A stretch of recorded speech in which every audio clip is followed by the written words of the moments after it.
Hi, everyone, and welcome to the Your Number One Fan podcast. I'm your host, Kim Spencer, your number one fan. Episode topics will vary with the ultimate goal of providing the inspiration, encouragement, and tools for you to create your most authentic, happy life. I want this to be your weekly comfort podcast that also gives you a little kick in the butt to live your life to the fullest and not care what anybody says. Thank you for being here. Now let's get into the good stuff.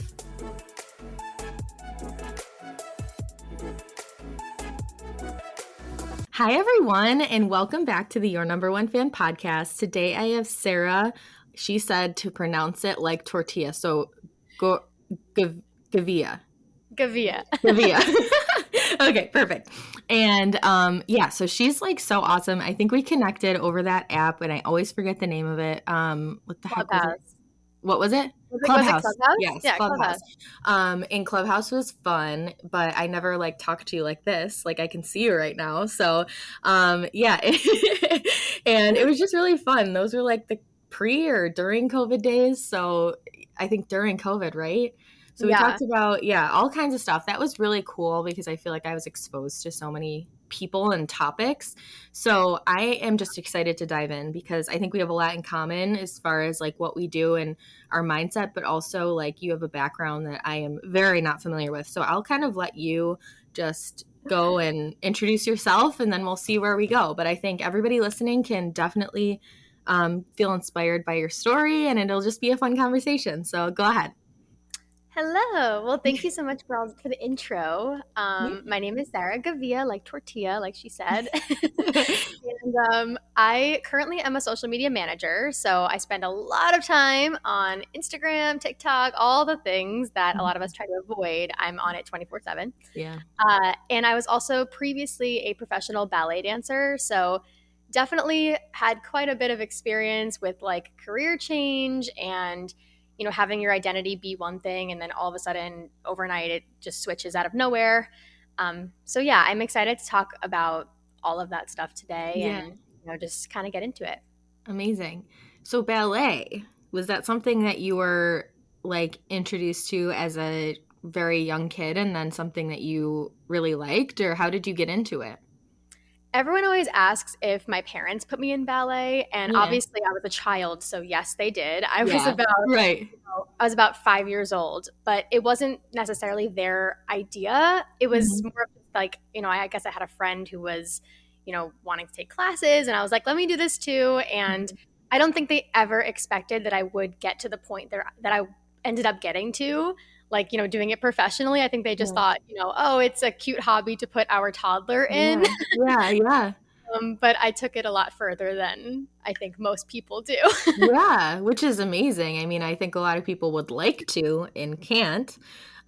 Is it something that you, at some point, you were like, okay, I do want to do this professionally, or things just kind of continued to improve and you kind of got up the ranks and, you just ended up there?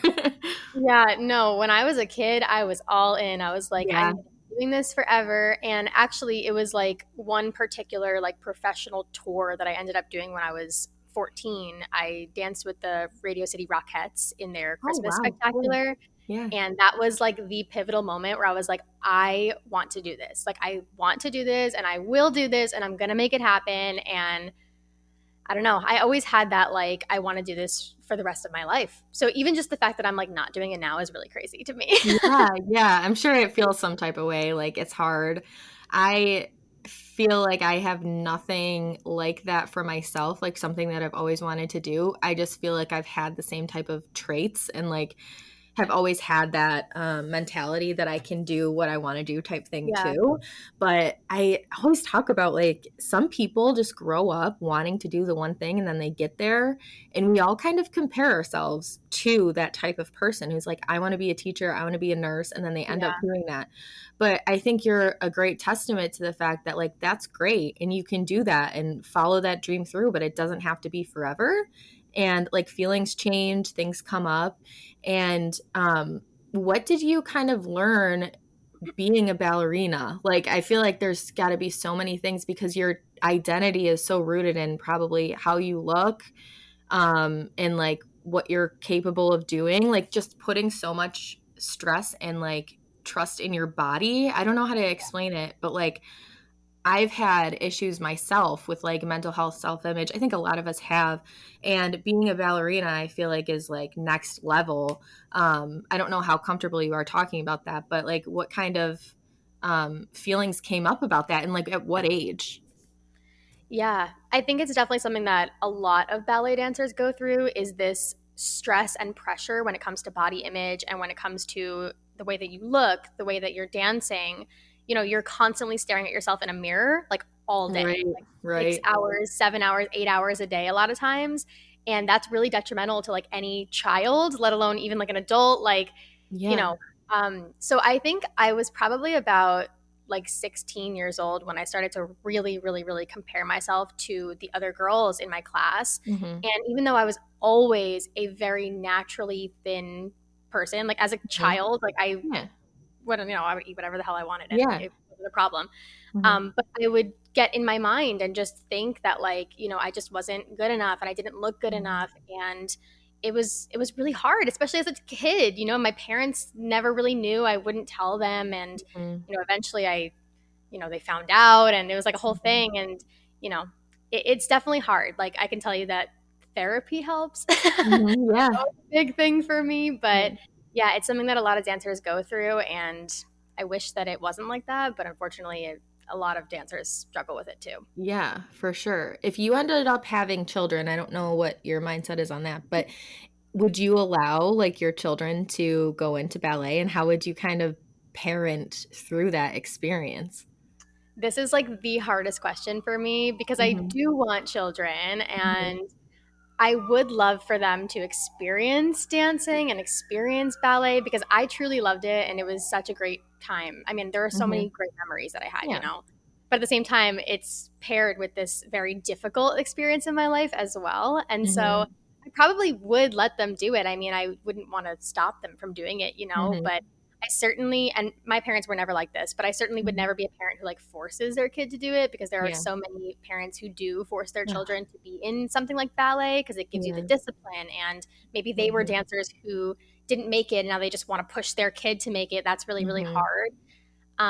But yeah, I mean, I would let my child do it. I just probably would handle it in a way where like I would be honest with once they got to a certain age, I'd probably be honest with like what I went through and, Mhm. talk with them about it and have an open discussion about it because, you know, it's important to at least Yeah. I think bring it up and just Yeah. be honest about it. Yeah. So you don't feel so isolated in those feelings. Yeah. Um, I'd love to hear more just about your experience as a ballet dancer. I think that's something that nobody really ever knows about. And I feel like that's something a lot of like people might aspire to be before they even know what it is. So like if you could just kind of demystify the whole career, I just would love to hear more about it. Yeah, it's definitely unique, that's for Yeah. sure. So, probably the craziest thing that well, not every, but a lot of ballet dancers go through is moving away at a really, really young age. So, it first starts with like summer programs. You typically move away, for 5 weeks at a time when you're like a kid. Hmm. And you just, live in a dorm with a whole bunch of other dancers, which sometimes is not as helpful and, Yeah. good for your mental health as it probably should be. Yeah. Yeah. And then when I was 16 years old, I moved to California by myself. So I Oh. lived in a dorm the entire year and I was at a ballet school. And what that basically looks like is from 9 a.m. to about 6 a.m. every single day, you are dancing in the studio, doing different classes, improving your technique, like the whole thing. And after that, you do school. And we didn't have a normal school situation. I was 16 years old and I was a junior in high school. And I was being taught via online school. And I had to do that because if you want to, go to a professional dance school, you are dancing in the morning, all morning. And so after that, you sit and you do school. And I was lucky that in my first year of high school, they had like a tutor that would come to our like dorms like once or twice a week, something like that, and would basically teach us and help us through our curriculum, whatever we were learning that week. Um, After that year, I went to a different school and I no longer had that, and so I was really just doing everything on my own. I ended up doing college on my own as well, so it was online fully 100% all 4 years. somehow I made that happen. And Wow. yeah, it's just very different from the typical childhood. Like, I loved every single experience that I had as a kid. Like, I wouldn't trade it for the world, but it was not normal. Like, I didn't go to the high school parties. I wasn't a typical college student. Like, it very much was, I grew up really, really fast, learned how to take care of myself, and got my stuff done every single day so that I could get to the career that I wanted to. And it's definitely Yeah. rare for a kid to go through that, you know? Yeah. Oh my gosh, I had no idea the extent. Yeah, it's Wow. something that I think a lot of people don't really think about, but that's a lot of most professional dancers went through that as a kid at some point. Yeah. It sounds kind of like what actors and actresses like do, um, like going to online school and stuff. Did Yes. you have like did your parents or just was it a general thing like having less expectations school-wise because you were depending on ballet to kind of open the doors? So, because my parents were not dancers, Mhm. they very much wanted me to go to school. You know, my mom is Right. an accountant, and that's a really, stable career that Yeah. has a typical job. And so she always wanted me to go to college, graduate, and at least just as a backup plan, to Mhm. have a degree Mhm. in case I would, stop dancing. And in my brain, I was like, I'm never going to stop dancing. What do you mean? Like, no, Yeah. I don't need it, whatever. But I did it because I was like, okay, let me just let me do it, Mhm. get it Mhm. done.